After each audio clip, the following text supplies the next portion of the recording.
It's time to make the joint. We have two modules for manufacture.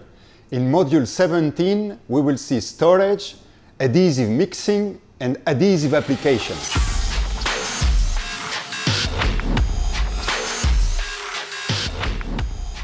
The next step is the manufacture. This is one of the most important steps. A lot of things can go wrong if you don't do things properly. So we will in this module see storage, metering and mixing, and adhesive forms and application.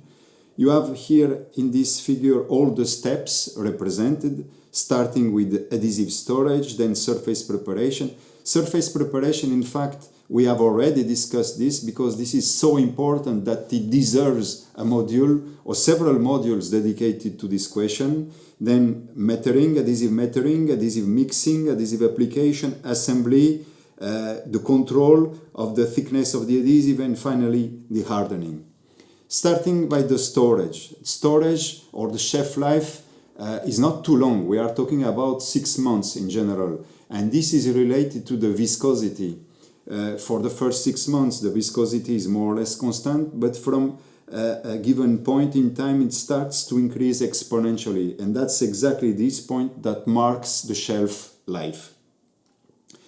Depending on the two components or one component adhesive, the storage conditions differ. If it's a two-component adhesive, then you can keep it at ambient temperature. But if it is one component adhesive, where you have the resin and the hardener pre-mixed, then you should keep it at low temperature in the fridge or even in the freezer for some situations, typically at minus 18 degrees.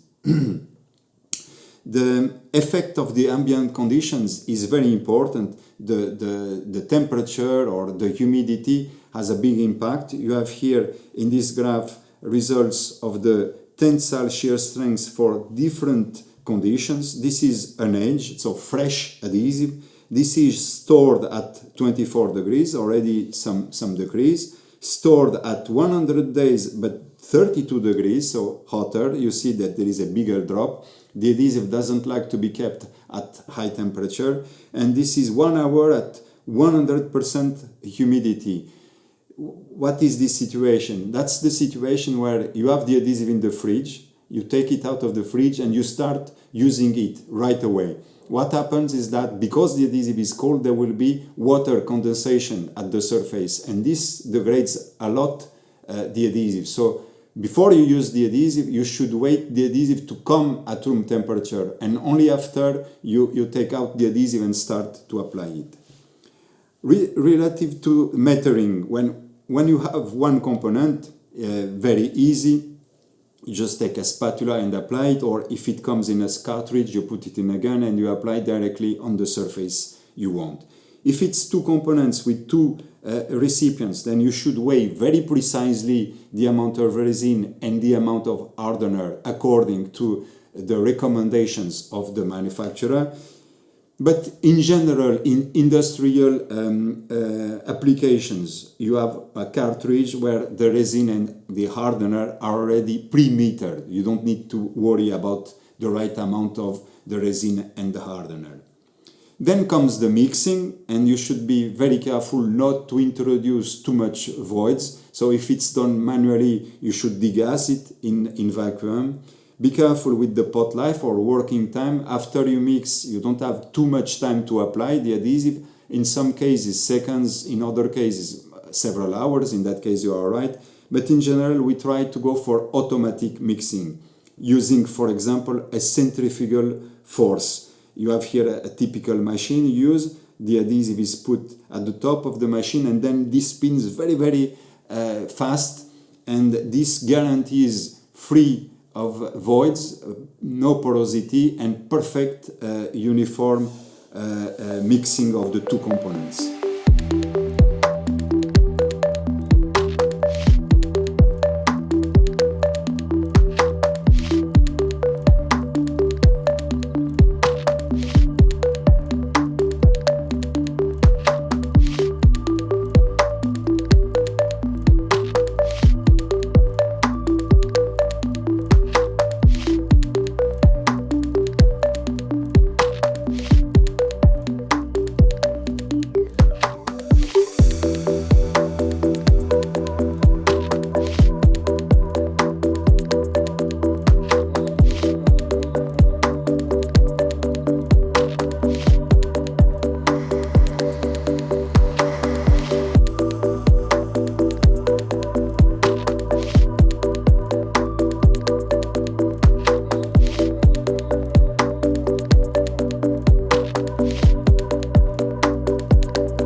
About the adhesive forms and application, with the liquid, very easy to apply. You can use a lot of devices to apply it.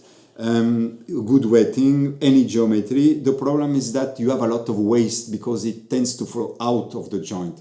And it's limited to thin bond lines, no more than 0.2, 0.3 millimeters. Paste is probably the most common form used, very easy to apply, there is no waste, and you can go from very thin to very thick bond lines. There is absolutely no problem.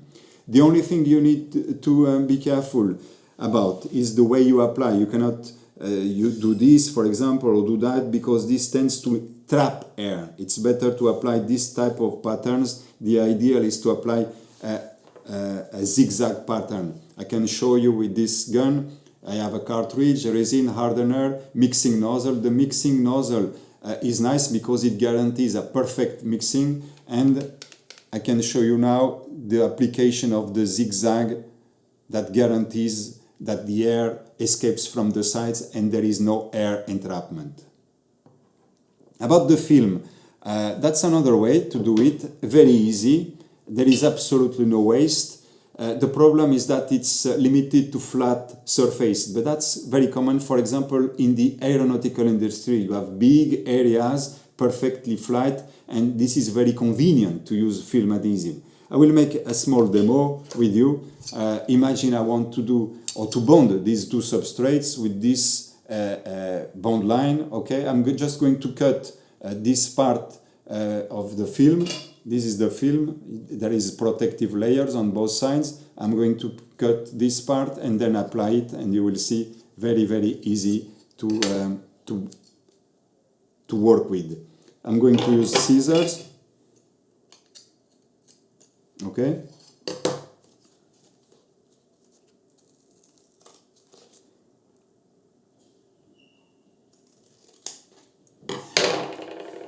This is already cut, okay? It's not perfect, but it's just for demo purposes. I will remove one layer, one protective layer, and apply on the specimen. Okay, so you see, very easy. And then I remove the other protective layer before I apply the other substrate.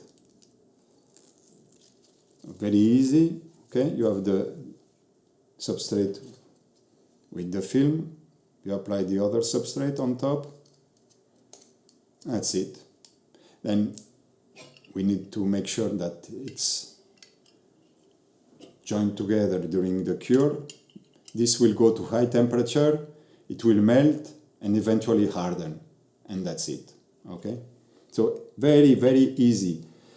There is one inconvenience. It's very, very easy, but it's extremely expensive, this type of film, this type of adhesive form.